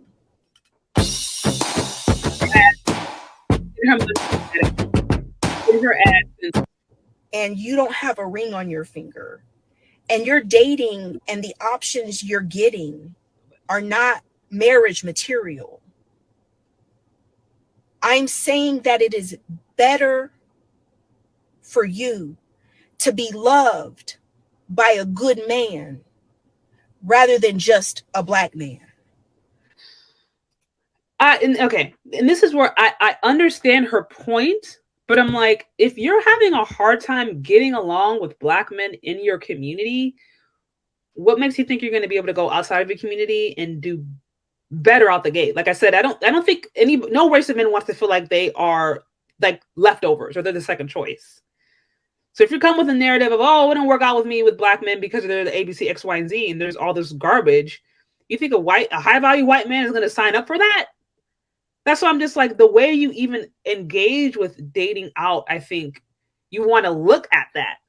Because if it's because you've had all these bad relationships and you chose all these pookies, she mentioned she paid for bills, all the bills in certain relationships, and was all these kind of dudes who were treating her all some kind of way. Well, if you're choosing that, then why are you choosing that? I'm like, why aren't we having conversations about what we're attracted to? Why are you attracting those dusty dudes? Is there something inside of you that is still broken, that needs to be addressed? Why is it that you can only get a certain caliber of men? This is where I wish the conversation would have went. And alluding back to what I said earlier, when she had that video that dropped a couple of years ago, I think one of the reasons she got so much support was because she was speaking to some of the issues that women have when it comes to our desire to want to date out, and how sometimes we do have unrealistic expectations, or sometimes we do go for things that are toxic because water seeks its own level and like attracts like. And so usually when you are a good quality woman and you are honest and you are humble about what you bring to the relationship market, but you're also open, you're going to attract the right things. And especially in this market today, I'm like, black women who are marriage material, are you kidding me? Should stand out they should stand out like a diamond in the rough, like literally, because there are so many women who aren't interested in marriage and who are not marriage minded. If you are that thing, I'm like, how much more should you stand out? I mean, I know men specifically to date who primarily, exclusively want to date and marry black women, but just haven't really found ones who are marriage minded. So that's why, to me, it's like, if the premise of you dating out is because you've had so many failed relationships in your own community, that to me sounds like a not really good and safe premise. I understand her saying, like, look, don't turn away love if it comes. But that's different to me than, crap, I'm having all these traumatizing experiences in my own community. Instead of me dealing with why, I'm just going to run over here. It's like, and then blaming it on men and saying, well, all these men are trash. It's like, no, why are you attracting that? Like, I don't know. You can just say that, because while we're saying all men are trash, you still have about 500,000 more men to date in the USA, black men, who are married than black women. So black men are so trashy, but they're still more like by numbers married than black women. Although there's actually there's less black men than black women. About 500,000 more black men are married than black women. Although there are less black men than black women in America. Like, so it's just like, based upon that alone, we can't say that they're not enough marriageable, because it's like, you have more men to date who are even married. So yeah, that's to me, that's the problem with this kind of advice. I'm saying it is not meant for you as a woman to keep navigating life by yourself, paying all the bills by yourself, the pressure of independent single women. I just had lunch with my new friend, Dr. Iyabo. And she said, black men are black men. She's from Africa. And she said she's married to a white man now. And she said, it ain't no different with the African men. It's still the BS. We have a cultural issue, guys. That's hella offensive. I don't know who, but I'm like, now you're making this a genetic, she said it's a cultural issue, but now, so not only have you implicated an entire group of men in the US, now you got the whole continent of Africa implicated. That's some bull. Like, that's some bull. Are you kidding me? Like, some of the most humble, God-fearing, caring men that I know are African men. So I don't know who she talked to, where she came from. I know colonialism is also a thing in Africa. And yes, I have heard different men and women complain and talk about how that's something that African women struggle with too, the white savior complex. But I'm like, don't sit up here and now implicate an entire continent of men saying, oh, black men are black men everywhere. It's just like, what? How is that any different than what was said earlier about literally black men going online and saying all these things about black women and writing them all off because of their bad experiences? How is what she just did any different? She literally implicated an entire continent, an entire race of men in this BS, acting like it wouldn't also apply to the same women of that same ethnic group. Like, that is some bull. That's some bunk, y'all. I don't agree with that at all. Like I said, some of the most God-fearing, humble, lovely men I know are African men. So you're coming against black men in America, and you're coming against black men from the continent. Like, what? And then white men are the answer? Like, what are we even talking about? And this is what I said. You know, a few days ago. It's like, look, if white men were so perfect and amazing, and then have no issues with a woman, why did white women start feminism then? Why did they go and literally try to overturn a system with feminism? White women started it. White women championed it. They're the ones who funded it. White women. If things were so great in their family, in their relationship, why did white women start feminism? This is why these whole arguments, to me, they really, really start to break down. And I said before, if somebody wants to date and marry out, that's fine. Like, if you fall in love with somebody of a different race, to me, that's a lot different than you sitting around here and doing everything that's just been done up to this point, creating all these lies, making all these excuses to justify you being with a white person. If you want to be with a white man, just be with a white man. That's fine. But like, you ain't got to come up with, promote these like 1980s lies. And then now you're talking about like genetically, she's like, oh, culturally it's a problem. Well, you're from the same culture. So you're also implicated in that. All of us are. Ain't no way around it. That's absolutely white supremacy. Ain't that white supremacy? Yeah, she went up straight up to the continent. I bet you she ain't never even been talking about, oh, what's the culture? How you even know? How you even know? You got black women right now going over to the continent trying to find husbands. I know one personally. So I don't know what you're talking about. That's some bull to me. That's crazy. Guys, cultural issue. And if you want from the same culture, y'all, black women grew up in the same culture. So if that's true, then black women are also to be married. Let me stay on point. If you want to be married, I am giving you my best advice. This is not that the love of a good man doesn't matter if he's green, purple, yellow. It doesn't matter if he is daggone fuchsia. Women already know this. Like, listen.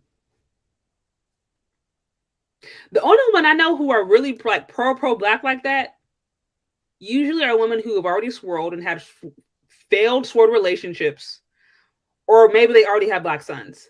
But like, black American culture does not raise a group of revolutionary pro-black women who are so race loyal. That's not the mindset. That is not the ethos. That is not the cultural narrative that has been passed down. The cultural narrative that's been passed down over the last couple of decades for black women has been expand your options. So it's like she's talking to a group of women who don't really exist. She's assuming that like, all these black women out here are just like holding it down and are just like turning away all these like rich white billionaires to hold on to that like real black love. Like she's assuming that these women are so revolutionary and they have just all these proposals. They've had white men propose, they've had Asian men propose, they've had Arab billionaires propose, but they're saying, no, I'm not taking any of these eligible non-white men because I'm holding on to my black African prince. Like, this is what she's assuming is happening. But we know this ain't true. Like, that's not the kind of women that America produces. Not the kind of black women, at least. This is a melting pot. We've heard being expanding your options since freaking Lena Horne, right? She was expanding her options back then, fighting for black rights. Okay, so that's why I'm like, I don't even know who she's talking to, truthfully, because black women already know this. This is, and even for those who do prefer black men, they at least support the idea and celebrate, and sometimes even fantasize about the idea of dating out. So I'm like, this isn't like a new revelation. Black women have been trying to do this forever. The problem is they just can't get the support. Y'all like, share, subscribe if you like what's going on here. Get those likes up. Also, Cash App, Venmo, Chez Chardé. Show some love if you guys like what I'm doing. If you find this content helpful, show some love. Okay. I would rather you as a woman know what it is to be loved and cared and provided for than to stay out here navigating life all by yourself, waiting for a black man when they are few and far between. Those of you who are good men, black men, we love you and appreciate you. I'm not putting down black men, Aunt Weezy 86. I'm simply speaking about real life and real statistics, real numbers. What are the numbers? Recordings just got better. I know she's talking. I'm just curious if she. I'd be curious the numbers. I would. Enough black men. You want to know why black women are the least married demographic? Because there's not enough marriage material black men. So there's enough marriage material black women, I ask. The amount of single parent households, the weight component alone, the debt, the school debt. We want to brag about going to college while we have the highest amount of school debt. Like, if we really want to go tit for tat, can we honestly say there's enough marriageable black women? How do you define marriageable? Like, that's what I'm like, this is crazy to me. If you are a woman, and black women are some of the most high achieving demographics of women on people on earth. I'd be curious about this. If she's going back to the college, the most amount of businesses, look, Kekes Nails, God bless Kekes Nails. I'm sure Keke can do some good nails. Sole proprietorships, which are the overwhelming majority of businesses that black women start, are sole proprietorship. Also, a huge majority of black-owned businesses in general just fail. So starting something is okay, but finishing something, that's where we really need to be looking. Not who starts it, who's finishing it. Everybody can start Kekes Nails and Lele's bundles. Everybody and mama can do that, and they do that. But how long is Lele's bundles? How long is that lasting? How much money are they grossing? You know what I mean? Like, is Lele's bundles, are they able to bring on some employees? Or is it just an Instagram page? Like, you know what I mean? Like, so we really like to pump ourselves up, again, at the same time that we complain that we're being oppressed by black men. That's a whole other thing. That's the whole black feminist rhetoric, right? The black women are oppressed supposedly by the men that they claim to outwork and out-achieve. It doesn't make any sense to me at all. Okay. Black women are pursuing next level education. Every black woman I know is got multiple degrees, graduate degrees. And this is, again, so now we're getting into classism, because I know black women, I know black men that personally, multiple degrees, college educated, going to Ivy League schools. I know black men. So I'm like, if you want to, anecdotes are fine, but I'm actually waiting for the data and the stats that she's talking about. I'm waiting. I am waiting for the stats that she's talking about to help, I think, reinforce or solidify her points. They haven't come yet. We've heard anecdote, but I'm like, evidence would help. I've shown you guys just a few stats, and I'm not saying, when you look at research, you look at data, you always want to read it thoroughly and look at the sample size and all that. But it's just helpful to have an idea of trends, and all the different trends that we looked at up to this point do not reflect anything that she said. Like, if anything, they challenge it completely. Constantly pursuing goals, education, income, taking courses, trying to improve themselves. It's a class thing. And well, of course, too, it's like if you do relationship coaching for women, yeah, you're going to be around more women. If you do divine dating courses, yeah, you're going to be around higher earning women who probably spent the majority of their 20s, 30s, maybe even 40s focusing on their career. So they therefore have the money and the income to invest in divine dating workshops. Yeah, you're going to attract women because you're a woman, and because of your lifestyle and because of your brand, you're going to attract that. But doesn't mean that the other doesn't exist. And at the end of the day, where are Black men at? Where are they doing the work to make themselves? The Black men are grabbing their passports because of this rhetoric. That's where they're at. That's Black men who hear this are like, yeah, okay, I'm going to go to Africa. I'm going to do it. You talking about Africa? Africa got a cultural problem. We got a cultural problem. Okay, I'm going to go. All right, bye. That's what they're doing. That's what they're doing. So, okay, let's continue. Marriage material. I don't know who this is. Because now the stakes are even higher. As Black women have come into understanding of healing and emotional intelligence, now we don't only want a marriage material Black man, you want an emotionally intelligent Black man. And we're emotionally, like, y'all, does this sound emotionally intelligent? Okay. To me, emotional intelligence is being able to acknowledge a situation for what it is and also acknowledge your part to play. If the part that you play is all these other dudes ain't ish, and I'm leveling up, I'm doing it, I'm killing it, I'm beating it, but all these dudes ain't ish, while y'all come from the same background, to me, that don't sound like a really honest, emotionally intelligent conversation to me. Because where's the self-reflection? Where is the, okay, let me do my part, and let me just focus on me and do me and find somebody else who reflects that, and not implicate and not literally like demonize an entire group of men who, by the way, happens to be my group of men, like my race of men. Like, I don't even know what this is about, y'all. Somebody who's doing their work too, spiritually, emotionally. Where they at? They're around, but they're around. When I say that Black men are in crisis, I'm not exaggerating. Yeah, ladies, our Black men need therapy. They need deep healing work. Nobody's going to a therapist that sounds like that.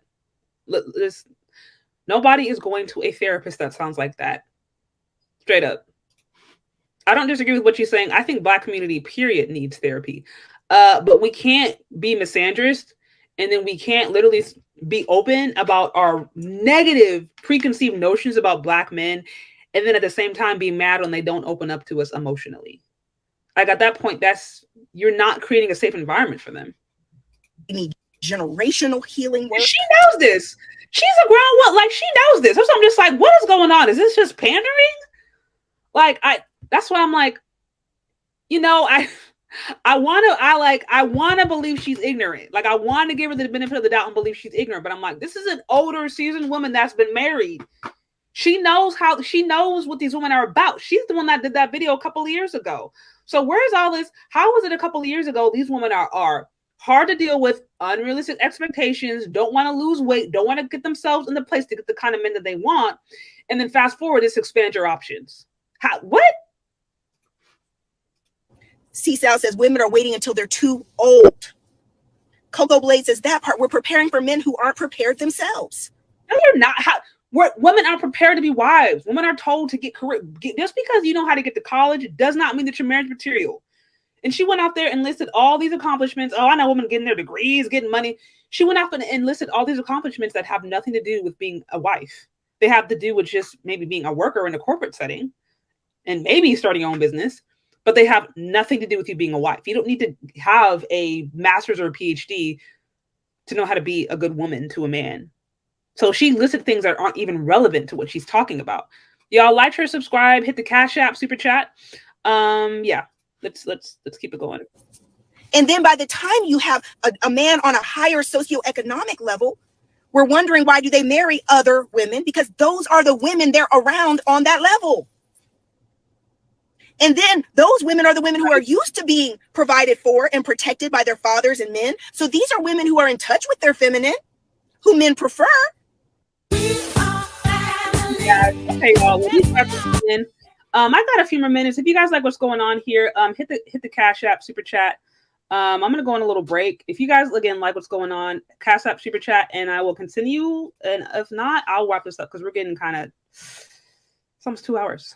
So I'm a brown girl. I like a little vanilla in my life, and I might one day be a white dude's wife. That's alright. Yeah, I got a type. Some people don't like it, but the swirl is the hype. When I see a cute guy, I always gotta think, is he down with the brown? If he is, we about to link. And I ain't talking about the TikTok boys looking for clout, because we can see right through the facade. Gross me out. I wonder, will he ever like me back? Imagine liking white boys when you're black, especially when you're from the south. So I'm a brown girl. I like a little vanilla in my life, and I might one day be a white dude's wife. That's alright. Yeah, I got a type. Some people don't like it, but the swirl is the hype. When I see a cute guy, I always gotta think, is he down with that? If he is, we about to link. And I ain't talking about the TikTok boys looking for clout, because we can see right through the facade. Gross me out. I wonder, will he ever like me back? Imagine liking white boys when you're black, especially when you're from the south. So I'm a brown girl. I like a little vanilla in my life, and I might one day be a white dude's wife. That's alright. Yeah, I got a type. See a cute guy, I always gotta think, is he down with the brown? If he is, we about to link. And I ain't talking about the TikTok boys looking for clout. Imagine liking white boys when you're black, especially when you're from the south.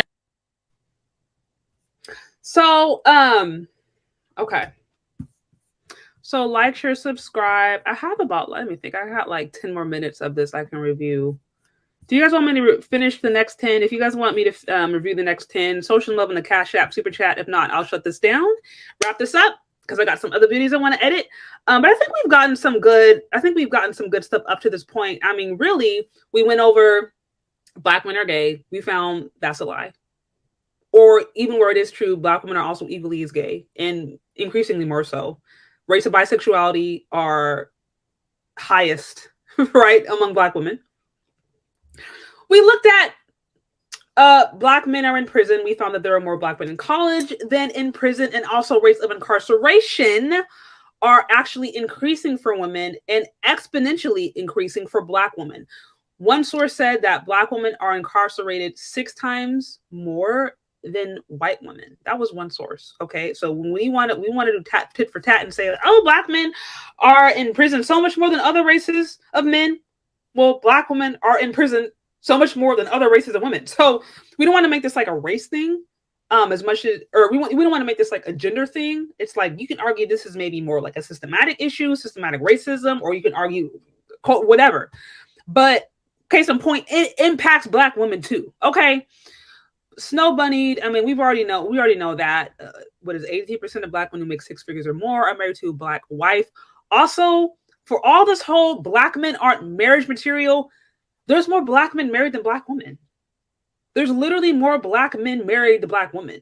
So we're talking all this stuff and judging all these men for not being marriage minded.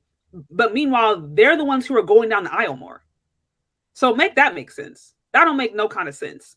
So like I said, all the information is bunk. A lot of it to me is bunk. I don't really know what this is about. I was a little bit disappointed, and I was a little bit, I was disappointed and kind of surprised, because I'm like, this is a woman who I would think knows better. So I'm like, is she just pandering? Has she always believed this and now she's just coming out the gate with it? Like, I don't really know what this is about, but it's just not true. These are like some 1980s talking points that have been debunked time and time again. And my thing is, look, at the end of the day, if you want to date a white man, just date a white man. You don't need to come up with all of these excuses. You don't need to come up with all of these different lies. You don't need to go and try to judge people. You don't need to go and create all these narratives. Just say that you like a white man. Just say you like Zaddy, okay? Just say it. But like all these excuses as to why you have to date out, it's like, it's just bunk. And it doesn't really get to the core issue, because if you're trying to, again, escape Blackistan, okay, and escape the trauma from the quote unquote ninjas and Dusties, but you're not dealing with why you attracted ninjas and Dusties, then you're not you're probably not going to have success outside of the community. As I said before, if you can't learn how to get along with men inside of your community, how do you think you're going to be able to go outside of your community and get along well with men? And if you're coming with a whole bunch of different baggage, and if your narrative is black men ain't HE double hockey sticks, and I've had all these traumatizing relationships with black men, how is that going to be appealing to other races of men if they know you have all that baggage with your own men, by the way? So the best way for you to rule this world, it's certainly not to be self-hating, and it's certainly not to have all this baggage and garbage. It's like, if you are a beautiful woman with a beautiful spirit, then this wouldn't be an issue. And that's why I'm like, I wish we would just focus on that. I wish we would actually focus on, okay, are black women marriageable? We've already heard black men are marriageable. Okay, well, are black women? We've talked about that. We've talked about the weight issue. We've talked about the single parent household, which it don't matter what race of men you are. You got kids out of wedlock. You have kids that you're bringing to the scenario. A lot of men aren't interested. It don't matter what the race is. So that alone, like I said, between the weight, between the kid scenarios, in some instances, debt from school, that alone makes it harder for women to find the kind of men that they want.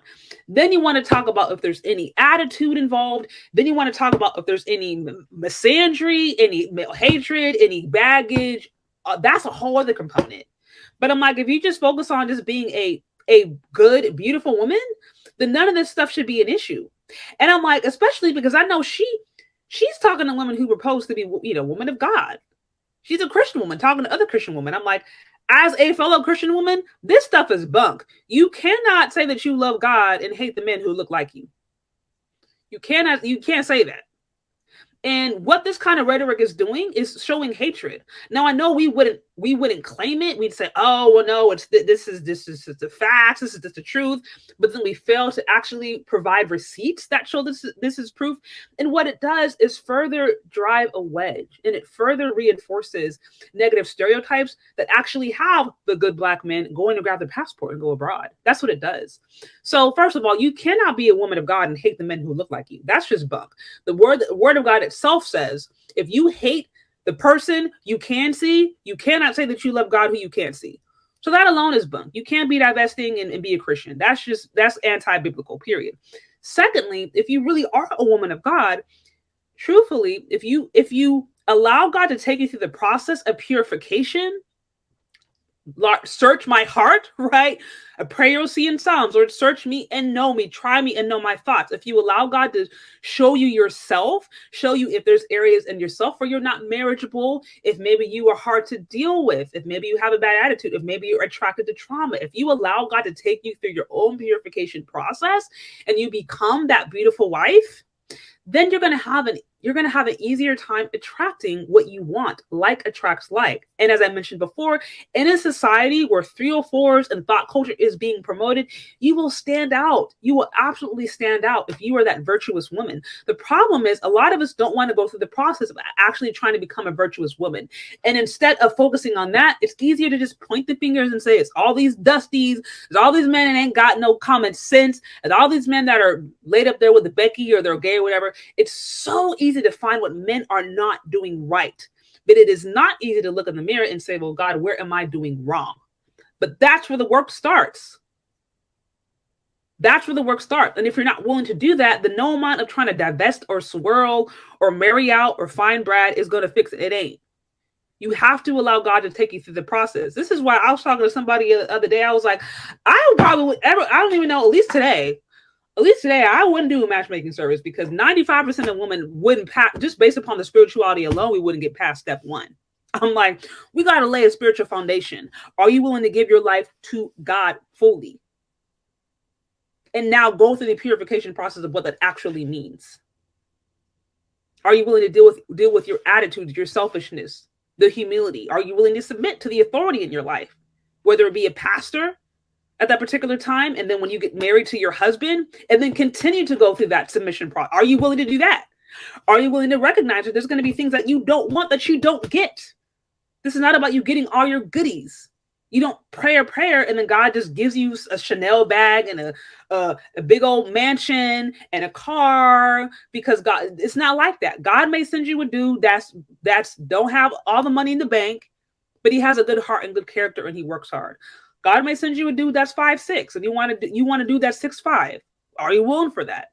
There has to be humility involved. So it's like, are we even willing to go through the process? As I mentioned before, if we focus on being virtuous women, which is what women of God believe should be doing, right? Those who propose to follow Christ, if we focus on being that, then we wouldn't have to sit around and get caught up in all this BS nonsense that's been debunked like 5 times over since the 1980s. We wouldn't get caught up in this BS. We would be focusing on what God is trying to do in our life, and then we would start to actually attract men who are like-minded. But don't make this a race thing. It ain't got nothing to do with race. Like attracts like. She went over there and implicated the whole continent of Africa and all the men in the USA. It's just like, that's just crazy.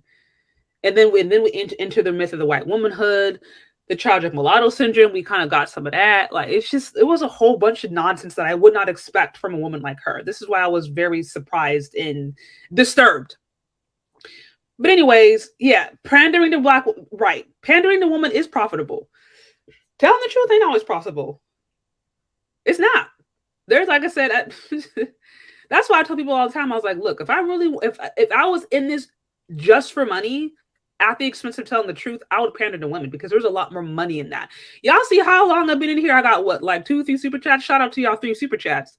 But I got people watching, but the super chats aren't coming in like that. If I was over here pandering, oh, you're queen, oh, your love is coming, oh, I would have probably gotten 4 times more super chats in cash, like, easily. So, like, pandering pays off. Telling the real don't always pay off, but it needs to be said. Like I said, don't get caught up in this BS, folks.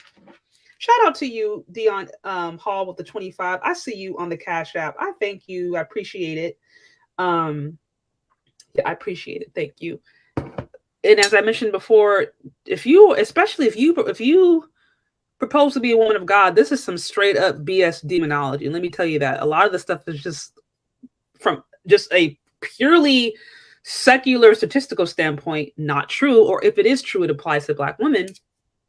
Furthermore, if it's not encouraging self-reflection, if it's not encouraging you to improve yourself, and if it's giving you, my opinion, a reason to look down upon the men who share your complexion, that's not of God. That's not of God at all. If anything, what does it say in the Bible? It talks about pray for your enemies, right? So if you're in a position where you feel like, oh, these men they're against me, or they're my enemies, they're not doing well, then you could and should be praying for them. That's what should inspire you. Not, oh, these men are trash, I'm gonna go over here. It's like, pray for them. That is really what should be moving your heart. Not talking about how bad they are, making fun of their sagging pants, saying they're not this and this and that, and therefore I'm going to go over here. It's like, no, you actually have a responsibility to pray for them, and if you don't think that they're up to your level. But don't talk down upon them. Don't spread all these lies about them, and then think that gives you an out to go marry into another community while you haven't dealt with the areas in your own heart. Focus on being a virtuous woman. Proverbs 31, that's been my favorite scriptures lately. I'm going over it over and over and over again. A lot of wisdom in that. But what we see, a godly woman is a woman who does her husband good all the days of her life. It's not about what she can get. It's not about her getting what she wants all of the time. It is not about things always going her way. It's not about, oh, the myth of white womanhood. It's not about any of that stuff. It's character. It's partnering with God's vision. It's being a submissive wife. It is honoring God by honoring your husband. It is having the character necessary to help build your household. These are the qualities of a wife. If you focus on those qualities, if you focus on God, make me a wife. Make me that. Make me what I don't see. Make me what I want to be. Like, you focus on that, then you will, trust me, you will attract what God has for you. But if you're not doing that hard work, then this is all vanity. It doesn't lead to anything at all. It doesn't lead to anything. So anyways, I thank you guys. Shout out to you with the 5. So she's grifting. Black misandry is on the rise and seems profitable. Yeah, it is definitely on the rise. I don't think it's going anywhere, truthfully. If you guys didn't already, you can catch the whole video here. It says, let me see, what's it called? Auntie's advice, Black woman who wants to be married. That's the whole video. She is, like I said, supposedly going there and I don't even know what she's supposed to be doing, telling women how to date and marry out. Okay, let me give it a little bit more here. Let me agree to this. Let me give it another minute or two and then wrap this up. Yeah, to me, this is very personal. She's speaking from a very personal lens. And so I don't want to minimize the experience of those, because I'm like, yes, there have women who've been broken and hurt. The Black community is filled with brokenness. So I don't want to minimize that. But the conclusions that we come to are not helpful. The conclusion of brokenness isn't, okay, therefore all these men are fill in the blank, or all these women are fill in the blank. It's no, because I'm, like I said, you're trying to escape. It's like you're trying to escape your own shadow. If you believe that and try to go into another community, those same issues, those same demons are going to follow you there. So that's what she's saying to me sounds quite personal. Okay, but I'm like, can you be honest about the fact that if this is about Black women getting married, you having a kid is going to make it a lot harder. So you trying to expand or improve your options is, how about be humble and be realistic about your options as a single mother? Can we talk about that? Let's continue. But we also know that it's not the majority. It's over 50% of Black men right now are single or childless. So it is a small percentage of men who are actually creating those kids. So now, right, we're in the argument of what comes first, chicken and the egg, right? Like who's responsible? Women are responsible for their womb, period. Yes, men have responsibility too, but both are connected. And arguably more so a woman.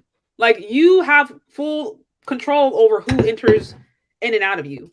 Like, and on a higher socioeconomic level, we're wondering, why do they marry other women? Because those are the women they're around on that level.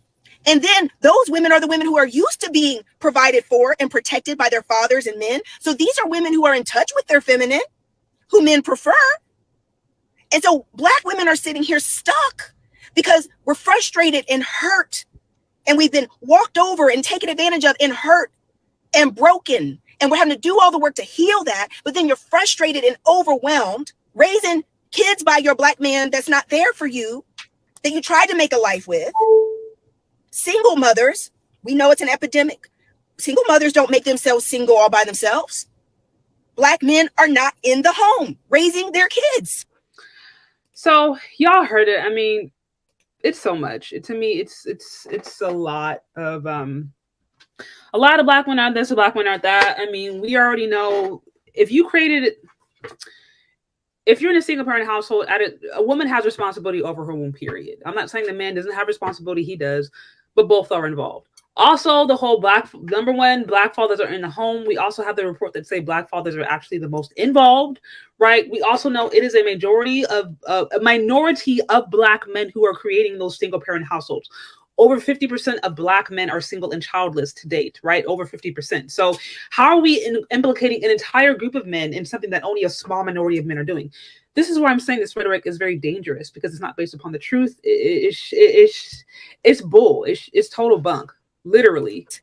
Are there some of you? Yes. And we applaud you. But the statistics say in overwhelming numbers that Black fathers are the number one fathers that are absent. So I'm just like, I've yet to hear a source. I've provided you guys a few sources. Sources are also in the description box. I've yet to hear a source. That'd be helpful. Absent. So guess what, Black women? You fall into this can't win. You got to be mom, dad, provider, protector. You got to do it all yourself. Well, what energy does that put you in? Masculine. Then you're exhausted. Now you're frustrated. So now we're talking conditional femininity, because it's like, so you're saying, okay, now you're in a masculine role, so get with a white guy so that you can be feminine. Is that what you're alluding to? Because that's conditional femininity. You're angry. Vicious cycle. I don't understand. Listen, what I'm saying is, if you are a Black single woman and you want to be married, I'm tired of seeing you struggle. I'm tired of seeing you hitting your head against the wall. Nothing wrong with giving a good Black man a chance. But it's time that we see more Black women married. I've said it 100 times. I said it inside class. If I was to ever do another matchmaking business, I would do a matchmaking business for non-Black men who want to marry Black women. Oh my God. Okay. I think I'm about to wrap it up. She just went a little, the math don't math. The math does not math. Non-Black men are not into women like that. If Black women have a reputation of not getting along with their own men, you really think all these other dudes are trying to play savior? Like, I don't understand what this is about. The math does not math to me. Like, what are you talking about? So I'm gonna have to break this down eventually, but y'all already know I've done this source a couple of times. The Dating Divide. This particular section of this book, and I quote, says, for example, would a white man prefer a non-white but slim woman to a white, fuller figured woman? How do constructions of beauty influence the racialization of dating preferences? Figure 4.8 shows that body weight is a significant deal breaker for white men. But we see they prefer women who are not. Oh, wait, you know what? Crap. That's the wrong one. Sorry, guys. I'm pulling out stats. I'm like, that's the wrong one. Bear with me. Bear with me. Okay, here's one that's relevant. I think I'll have to break this down in another one, because there's so many different stats. I shared that one in a previous community tab. This one shows page 104, guys, of The Dating Divide, Race and Desire in the Era of Colorblind. It shows, in contrast to white women, white men are less hesitant to cross racial barriers, meaning white men are a little bit more willing to marry out. White men's treatment of non-white daters is very different from white women's, but white men display a clear preference among non-white groups, contacting Asians and Latinas second, and then Black daters last, meaning white men will respond to Black women last. Let's see another one that I saw.